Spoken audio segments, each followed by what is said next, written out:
She just brings that light that I can't bring.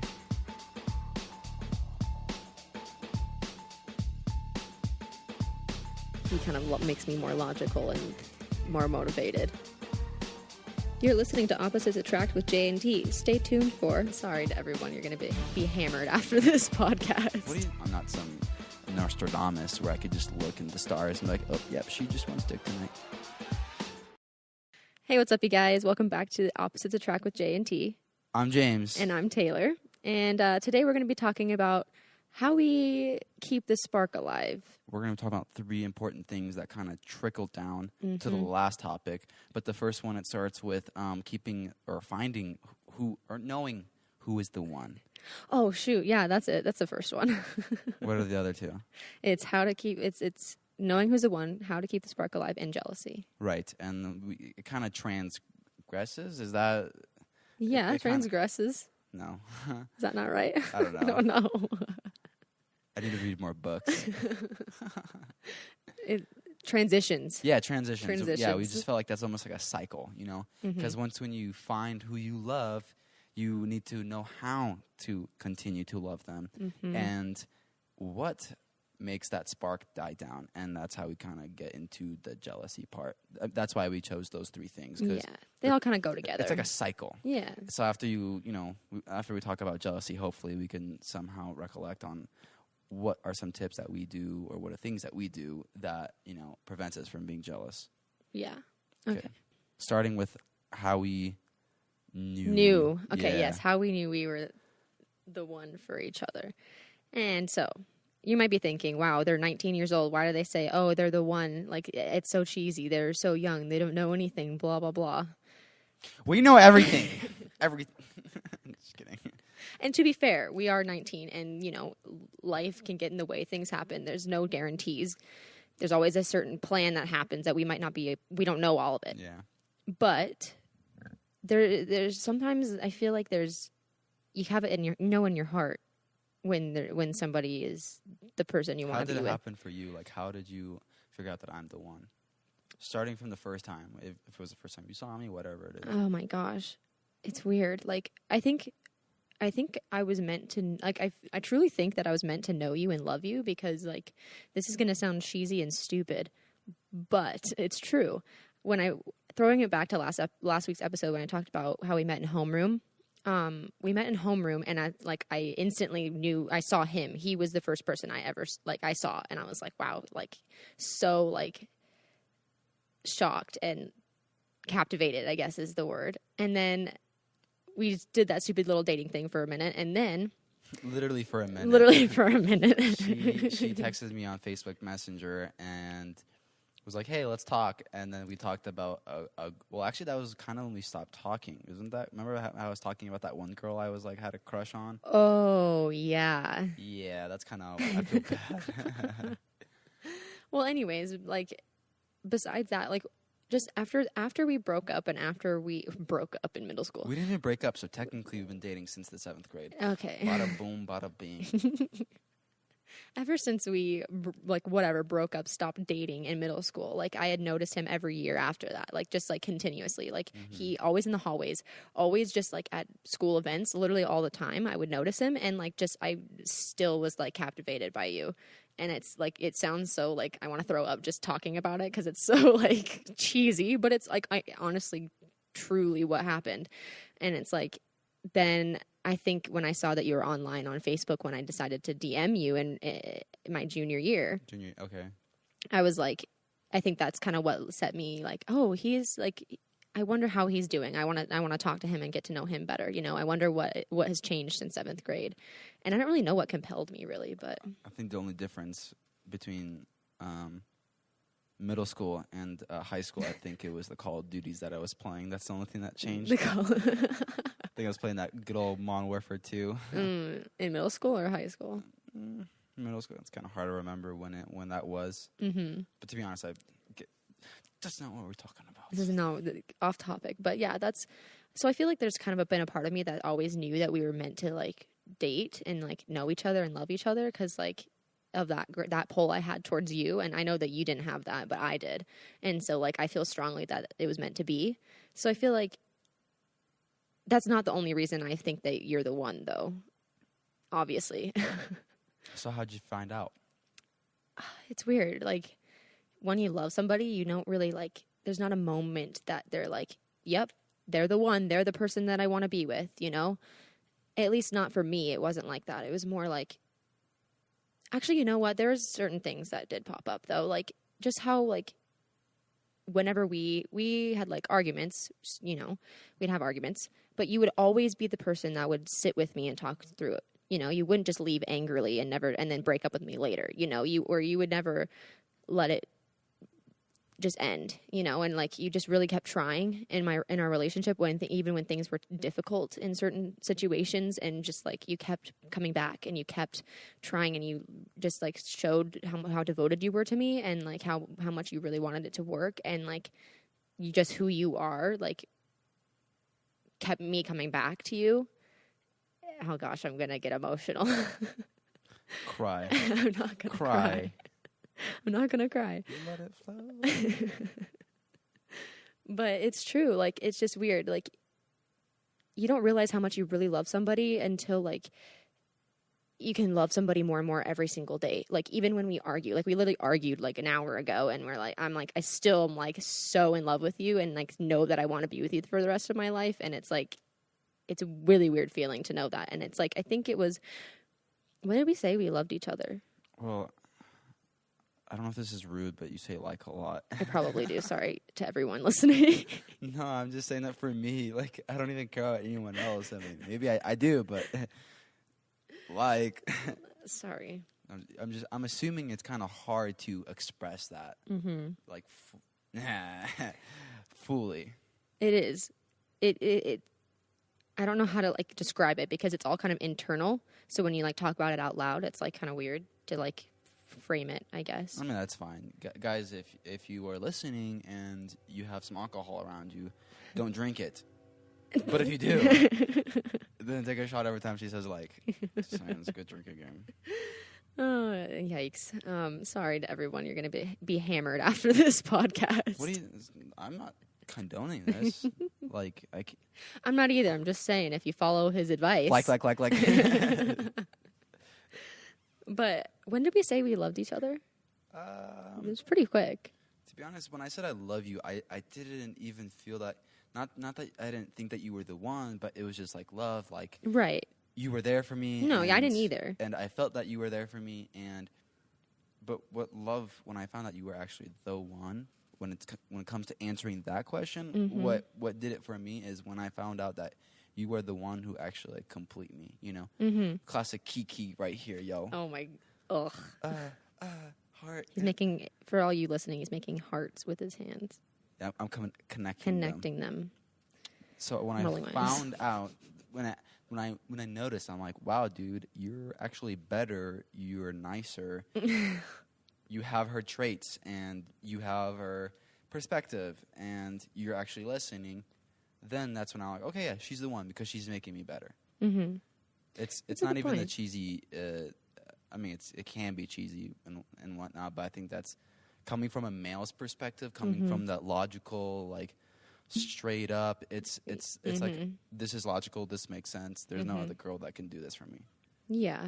That sounds selfish. Okay, well, no, it doesn't sound selfish. It just sounds logical. But what about emotionally? How did you know? Emotionally? Do you feel that? Do you like understand that? I think after we got fights, I noticed that I still wanted to like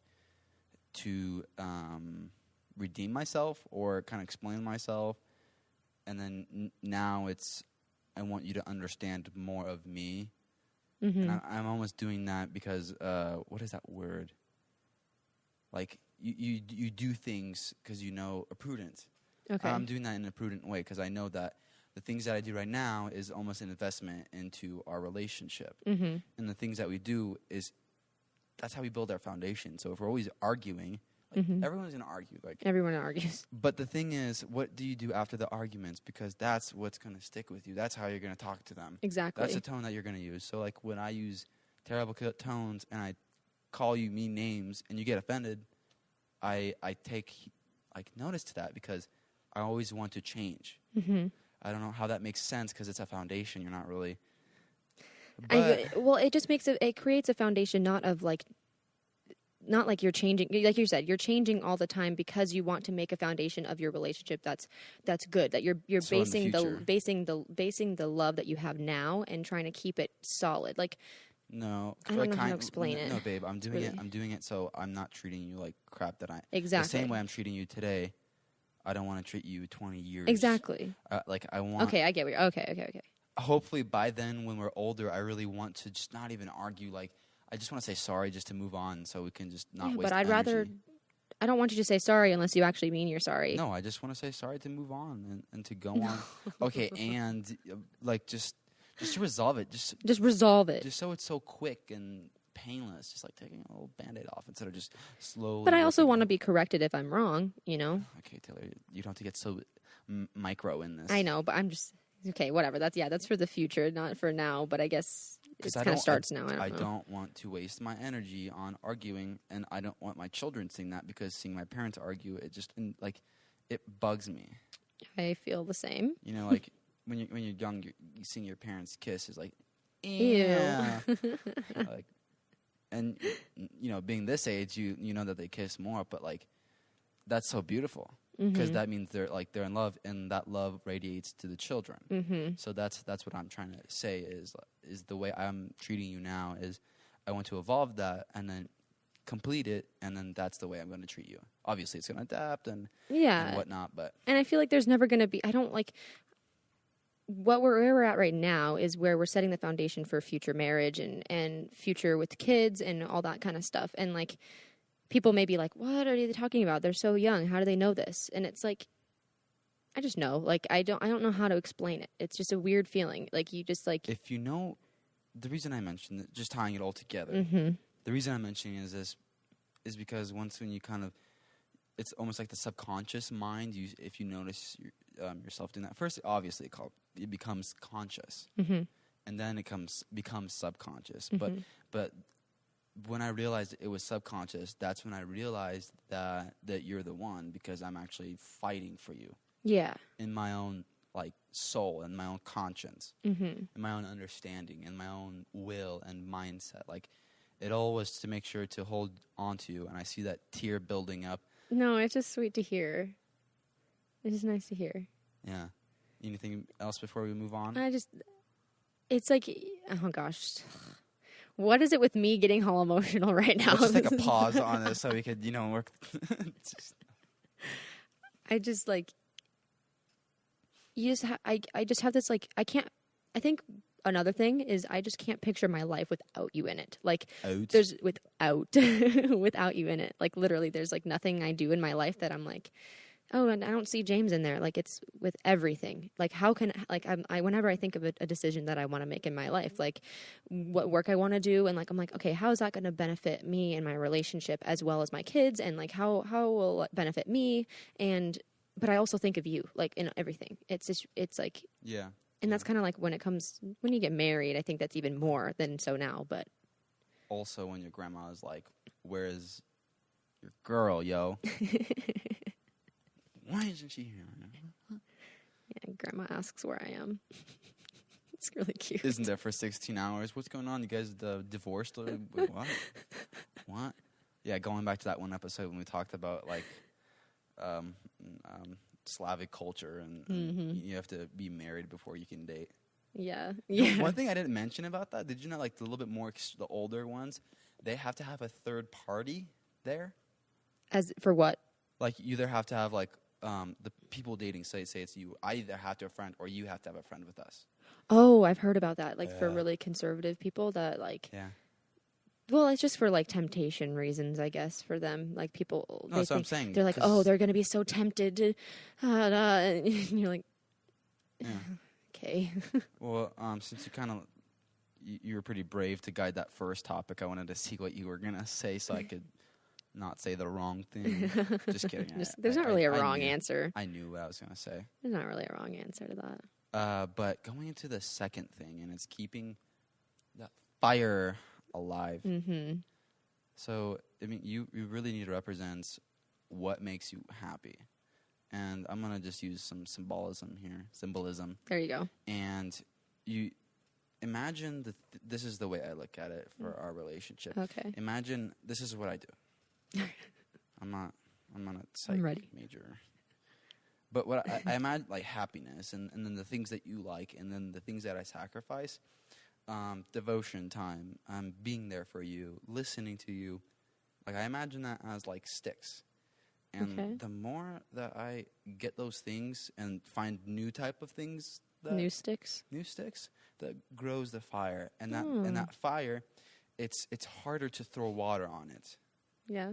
You know, that's what we're gonna the third topic that's for me, jealousy, which I haven't had a problem with, so I'm not sure what I'm going to talk about it yet, but who knows, maybe I'll come up with something. But, you know, it's harder for that water to go on it. Like, there's a lot of fires. Everyone can relate with it. There's a lot of fires. There's no fires where we live, but just because there's so many fires around us, it's smoky. Yeah. It's really smoky. Yeah. So, wait, why does that? Yeah, I was wondering that. You want it to be like that. Okay. Oh, yeah, I mentioned that because in the news they're like, 70,000 acres burn, and you're like, what? It's like, what? I'm 70.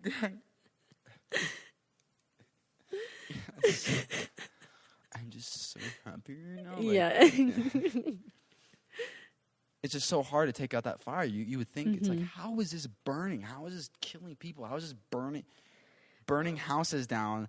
Let me go back to a positive. You want your relationship to burn houses down and kill people? I honestly felt like I had the perfect thing to say, and I totally wrecked that one. No, I agree though. Like, you want, I will sum it up for you. Yes, tie the knots. You want your fire to be big enough that people around you can see it, even if it's far away in the smoke. You know, you want so with your children, you want them to see the love with either if you're like kissing or just even how they treat each other and like people around you. Like, I mean, there's difference between putting on a show for everybody and then like truly loving them. Because like I see a bunch of couples that like just like really just look like they love each other, you know, just look like really happy. Yeah. And then I see couples that act like they're happy and act like they love each other. Hold on, what you're going to continue to say, because I wanted to mention the reason that is bad is because it's all fun and games for everyone around you, but when it comes to the actual people who matters, and that's the people in the relationship, they're not loving each other. Exactly. They want to see the way that you treat people, treat them even better. Exactly. Okay, continue what you're... Yeah, I just think like, okay, so as far as keeping the spark alive goes, or the fire burning, it's just remembering the reason you were together in the first place. Well, that's good. Remembering why you chose that person and what about them that keeps you coming back. And, like, I can honestly say that after these 2 years of being with you, babe, it's like there is more and more reasons that I love you. Like, just every day gets better and every day grows more. More sticks and more things. And I just don't, like, that's what's so exciting is I don't feel like it's ever going to end. You know, like, I feel like there's always going to be more sticks, you know, and unless we take some of the sticks away. And you can't really take the sticks away. That's the thing about the fire. Think about it. In a relationship, you can't just date every single day for 2 years and then stop doing it, because the fire is going to be hella hot. But fires burn out because they run out of things to burn. That's why you got to keep throwing stuff in there. All right, yeah. That's why I use this analogy, because that's how you keep that spark going. That's how you keep that love flowing. Because I want to go back to what we talked about in the first topic, but I don't want to because I don't think I'm smart enough. Do it. No. You won't. No, I mean, like, I'm not able to connect it properly. I've used already too many brain cells in the first 10 minutes of this episode, so I can't connect things. But it's really important. I don't even remember what I was going to say. It's important to keep those sticks coming, and they don't have to be different sticks. It can be the same stick but bigger. It can be more of. Yeah, it doesn't have to be a different way, but it still represents a stick. It's like you're continuing. So, like, here, for example, like with James, like how I keep that spark going is like I am a gift giver. I don't know what it is. I just really like giving gifts to people, and I'm really good at it. And I'm broke ass poor, and I like receiving. No, I love, like, it's not that that's all I do, obviously, because I do other things. But I'm just saying that that's one way that I really like showing you how I care about you, paying attention and seeing what you need and what could benefit you in things. I don't know. That's just something. And, like, that doesn't mean that like I always have to give him gifts, but it just means like that keeps something going, you know. And like there's also like keeping him centered on like his goals, and remember, here we go, motivating him, because he struggles to, like, not struggles, but you kind of sometimes you doubt yourself, and that's okay, because everybody doubts themselves. Don't sugarcoat it. You doubt yourself, okay, in things, and so you. do I doubt myself too. But I like being the motivator, and I feel like that's my job. What the hell is this? I'm touching your hand. Trying to rape me in front of everyone. The heck, son? I need to think. Touching me. Get out of here, bud. Anyways, so yeah, just that stick. I just keep adding sticks to that one, because like I just keeping that up as a consistent thing. You know, if you give it once and you just say, oh, here's this, like, or like whether that's a gift or whatever your love languages are. Yeah. Like understanding who you are and what makes you tick. Not like what makes you crazy or pissed off, but like what actually gives you enjoyment, what actually gives you peace, and then the spouse knowing that. Because I kind of what you were saying earlier. It doesn't have to be new things. You don't have to like start like spice. You have to do spice things. You do spice things up in the bedroom. That's oh my that's what gosh. I've heard. I've heard that too, but what I mean is, if you like having coffee with him every day in the morning, just continue to do that. You don't have to. You don't have to like make it extreme by having coffee in an airplane with over Italy. Like just have coffee in the morning. Like obviously you're gonna have to throw some other stuff just because you still get tired. Not tired, but you kind of want something new because you're changing as a person. Yeah, but keeping those habits. That's how I feel like that's what it is between you and I. Yeah. It's just like you don't have to you don't always have to change everything all the time to make sure it's still good, but just like keeping up the habits and then adding things in when you can feel it getting a little bit dull, you know what I mean? Yeah. And so like I don't know, What I wanted to mention, because we only want to talk about things that we are not experts in, but our experiences, because that's what we want to bring to you guys, is like a teenager's life experiences from our standpoint. Yeah. But what I wanted to say was, what I see with older people, and I'm going to use my parents as example. Hopefully they're not listening to this podcast, but hopefully they are, so they can see what I'm seeing. Just the same way we ask for feedback, you want your children to give you feedback. So that's why I want to, I hope my mom or my dad listens to this. But my dad, he sees my mom as this like queen that gets to just clean and cook and like do her own thing. And that's like all her purpose is. And then his purpose is just to work and do other stuff, heavy lifting or whatever it is. They work as separate entities. Okay. And I feel that I have a relationship with my mom and I have a relationship with my dad, but I don't have a relationship with my parents. And that's because my dad's like, you do this, I do this, you help me, I help you, and that is it. But my dad doesn't ask my mom, hey, what makes you feel like you're loved in the morning or before you're going to bed? Like what, instead my dad he gets annoyed that my mom's not going to bed. She's cleaning late at night and he's like, go to bed because I can't go to bed when you're coming in because then you'll wake me up. It's kind of pronounced. I heard that. I was like, come on. No, it makes sense. I understood. But another thing that my mom doesn't do, she doesn't like scratch at him, like, hey, my attention, I need, please, like, we're going to die here soon. Please start treating me the way you used to treat me when we first started dating. And that's what I want my parents to hear. That's why I mentioned the foundation is the reason I want to adapt the way I treat you is because I don't want to be like my dad the way he treats my mom. I'm sure he loves my mom with a dear heart, but at the same time, his actions don't show it. Like, you need to really go out. You don't have to give money. Like, you can just go on a freaking walk. Yeah, that's what we do. Like, that's what we did in the beginning of the relationship. We have no money. Like, what do? There's a park. There's swings. Oh, yeah. We like swinging. There is a blanket in your house and there's a book in your house. Go read. Yeah, or I did that go drive around and make fun of people. it doesn't matter. Like, whatever makes you happy, just go out spending there and time, do it. And I think kind of going on that too, I feel like the reason that happens between them is because they've been married for so long that they just get so used to each other. They thought the same sticks that they threw in the beginning of the relationship were the only ones they ever had to do, and they think that fire that's burning the whole world right now, they think that's their fire, and they think it's just going to continue to burn. But the whole world can burn, and the fire will die out because it runs out. It runs out. And I think, to be fair, we probably don't see everything that goes on behind the scenes. I know. I'm just saying from what we see, yes.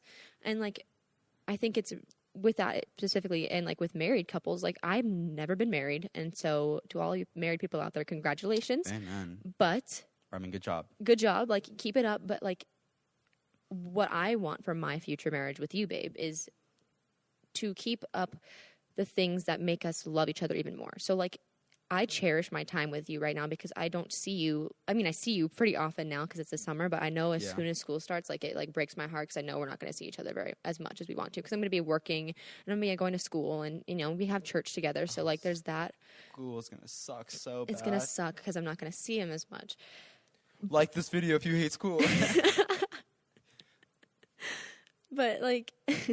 I was watching a video, this guy giving you tips on how to memorize things better. Mm-hmm. And he's like, you know, when you, like, go into a test and you study your book and you literally, like, don't remember anything and you have to remember it all because the test is tomorrow. Give a like if you've been in that situation.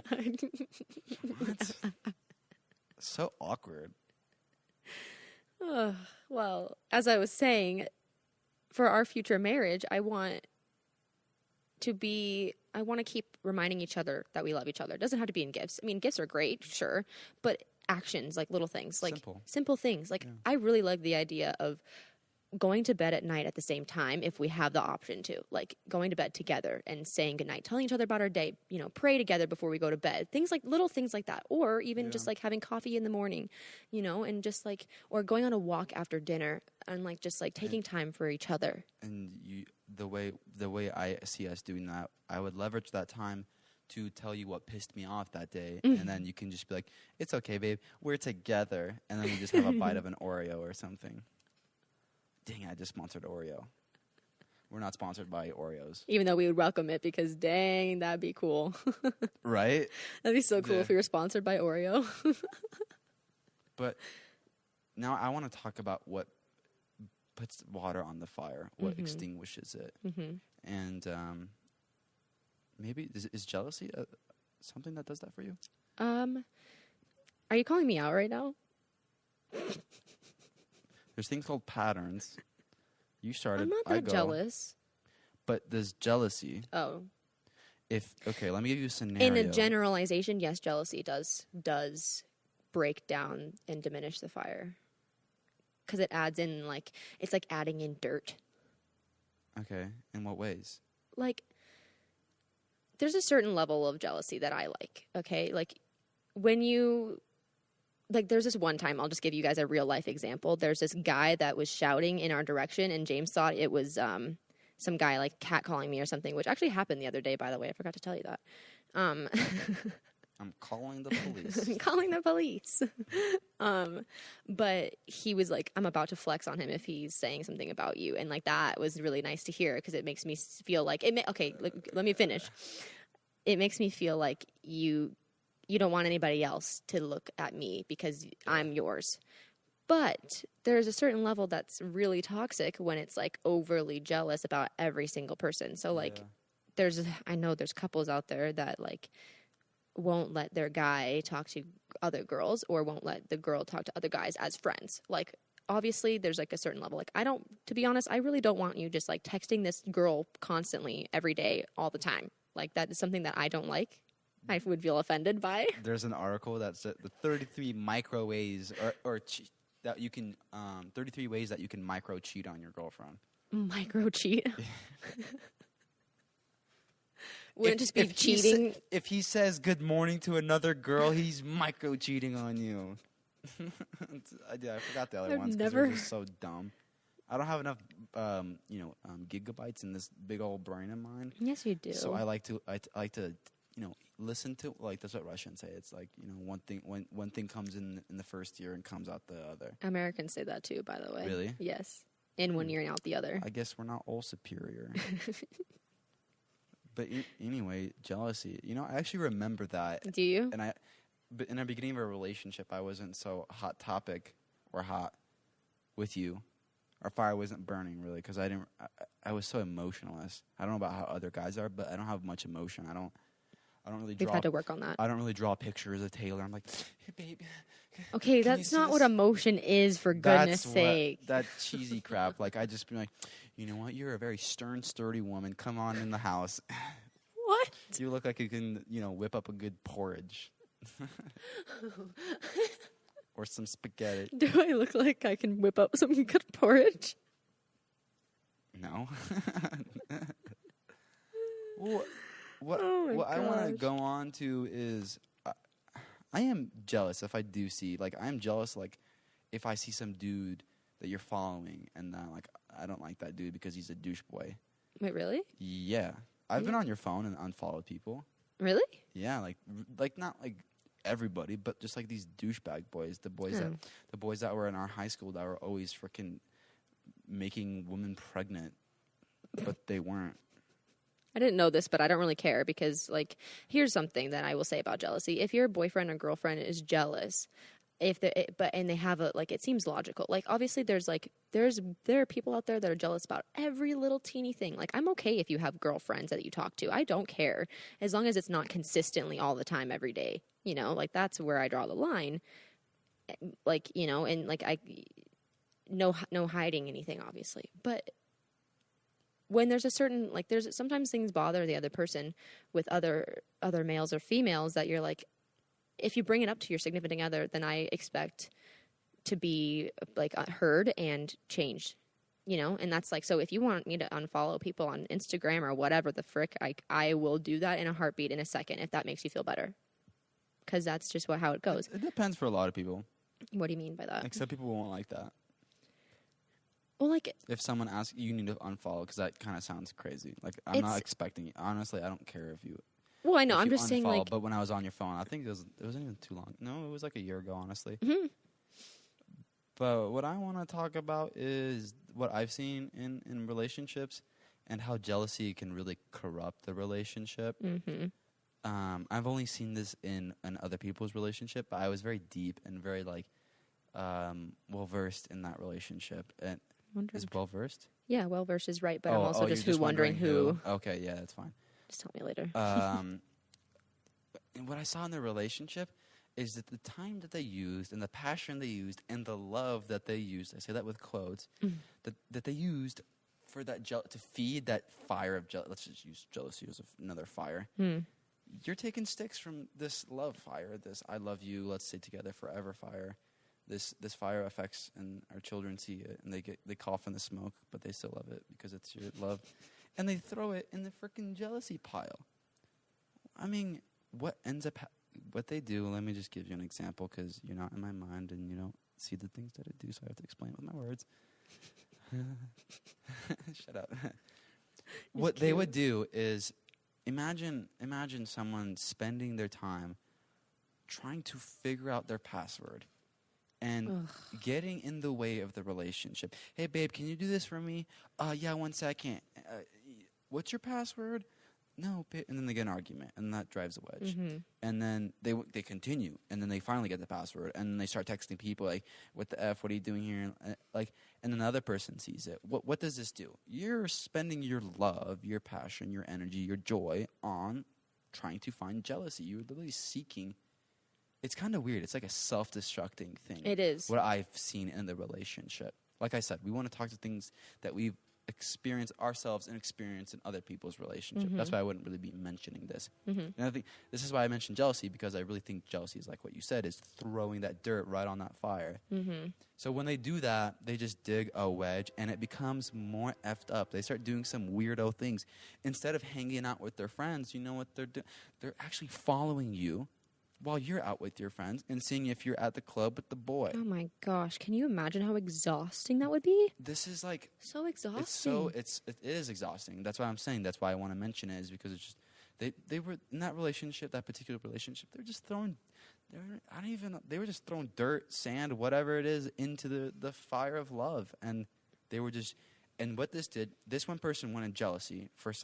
It's not that people want jealousy. They just want to know the truth. And that they really love them. I don't know exactly what it is, but it's definitely, the problem is, it's not what they want. I don't know what they want. That doesn't really matter. But what the issue is that they use that, they make it a priority. And when they do that, then that drives the wedge in the relationship. Because sometimes you want to know, is she cheating on me? Well, then just talk to her. Talk to her. And yeah, people can lie. Because I don't want him or her, whatever. People can lie, sure, but like, here. You need to have a stick of trust, and it needs to be continuous. Like, you need to continue to throw that stick of trust into your love fire. That sounds like a really weird sentence, but it's true. Trust is where you keep jealousy from letting the dirt fall onto your fire. You keep saying you. That's why we don't have any limits when it comes to each other's phones. Like, I mean, not that we would need them anyway, because I trust him enough not to do anything because I trust him. But like, even still, it's just like some people like their privacy. Some people like their privacy, and I get that. But it's like, even still, like when you're really connected with somebody, I don't think, like, unless you have something to hide, like you shouldn't be like super super upset at them if they go through their phone. It also depends if they're wanting to get married. Yeah. And if they are married, I really think in a marriage you should be fairly loyal. You know, that's so huge because you should be loyal. 100%. But if you want to continue to be married, I don't know what your intentions are. Maybe you like to do that 20 years on, 20 years off, 20 years on. Oh my gosh! I don't know, Taylor, and I'm not going to judge people. Okay, true. Okay, but this is what I would do if I choose to not go 20 years on and 20 years off with you. Because I want to be commitment, that infinity sign, that love. Like I think sacrificing that, giving that trust, giving that password, it's so important to you because it just, trust. And you don't have to worry about fueling the fire of jealousy. Yeah. And like, luckily, personal experience, I haven't had like any instances where I'm like ever been like super jealous. Like, it's only been like, why are you smiling? Because I had a dream. It was kind of awkward. I was on my photo album, and I was kind of like, everyone was kind of looking at my phone at the same time, and you were one of the people looking. And there was like, it was an album photo, and there was like 3 pictures, and like it was porn, so it was like some girl standing there naked. I remember that in the dream, and you're like, "What is this?" And I'm like, "That's just a friend." That doesn't make it better. I said that in the dream. That doesn't make it any better. Good thing that's not reality. Maybe that's a fear. Because old boys suffer with all that, but we're not talking about that. Maybe in another episode, actually. Porn? Let us know. Yeah, sure. I could. Maybe in episode 100, I'll be that vulnerable dude. Yeah, I was totally watching porn. I don't know. I don't know. We'll get there. But I'm sure every 100% of male could understand what that was. Well, yeah. Do you want to sum it up? Yeah. The 3 things. Yeah, the 3 things. So, like, how we knew either were the one, and for me, it was just he kept coming back. He kept coming back and still wanting to be my boyfriend, still wanting to continue our relationship, and still fighting for it. And then I just knew, like, he completes me in such a way that I don't think I'll ever get again. And it's like, I think that's what really showed me. And like, that kind of ties in with keeping the spark alive a little bit, because like, keeping the spark alive is really important about how we figured out how we were the one, kind of like, you keep the spark alive by remembering all the wonderful things that they had done for you. Yeah. Not for you, but just as a relationship, keeping it together. I hope that makes sense, but like, just like remembering the beginning of the relationship as well as the things that made you really love them and believe that they were the one in the first place keeps that fire going, as well as adding new sticks, and then keeping jealousy out of the picture as much as you possibly can. Everybody gets jealous, especially about little things, sure, but it's good. It can be kind of fun in a minuscule amount of jealousy, but nothing that overwhelms your fire. And then for me, how I knew you were the one is you literally completed me. Key. You ruined it. I hate that song. I hate that song too. It's literally just, really just. It just drilled into your head. It sucks. The second thing is keeping that spark alive. Really asking you, because I don't know. I'm not some Nostradamus where I could just look in the stars and be like, oh, yep, she just one stick tonight. Maybe she wants chocolates, you know? Maybe she just wants you to watch a stupid movie or with her. rub her shoulders. That's that's definitely something I like. Showing, I think, if you see that I'm sacrificing something, then that will keep the fire alive, you know? Because we have to be one. This is for marriage, but in a relationship standpoint too, like boyfriend and girlfriend. Boyfriend and girlfriend. From a committed thing, because we are planning to be married. Right. November 21st, 2018, guys. Oh my gosh. The address is White House, Washington, D.C. We're not getting married this year, and just the so you third know. thing, jealousy. To each their own. Do whatever you want. But remember, when you're spending your passion and your love and your joy on jealousy, then you're going to get jealousy and you're not going to get love. The relationship is, that's a good way to put it. The relationship is doomed by that point if you're just full of jealousy. So, well, guys, I hope you didn't get any alcohol poisoning from Taylor saying I think I counted 102 times. Or 3, man. I lost count. So just thank you guys for listening, and we hope that this content really helped you blossom into your relationships, whether you're dating or you're married or whatever. Oh, you think you're a guru? I am far guys, from if guru. You're interested in listening to our experiences, whoever you are, either if you're an older person, I don't want to say older. If you're older and you're so interested, you're very interested in what other people experience. Listen, thank us. Let us know, because we want to know who we are talking to and how to kind of build the episodes and build the topics so it could be tailored to you. Exactly. Thanks, guys. Yeah, thanks, guys. I hope you drink vodka.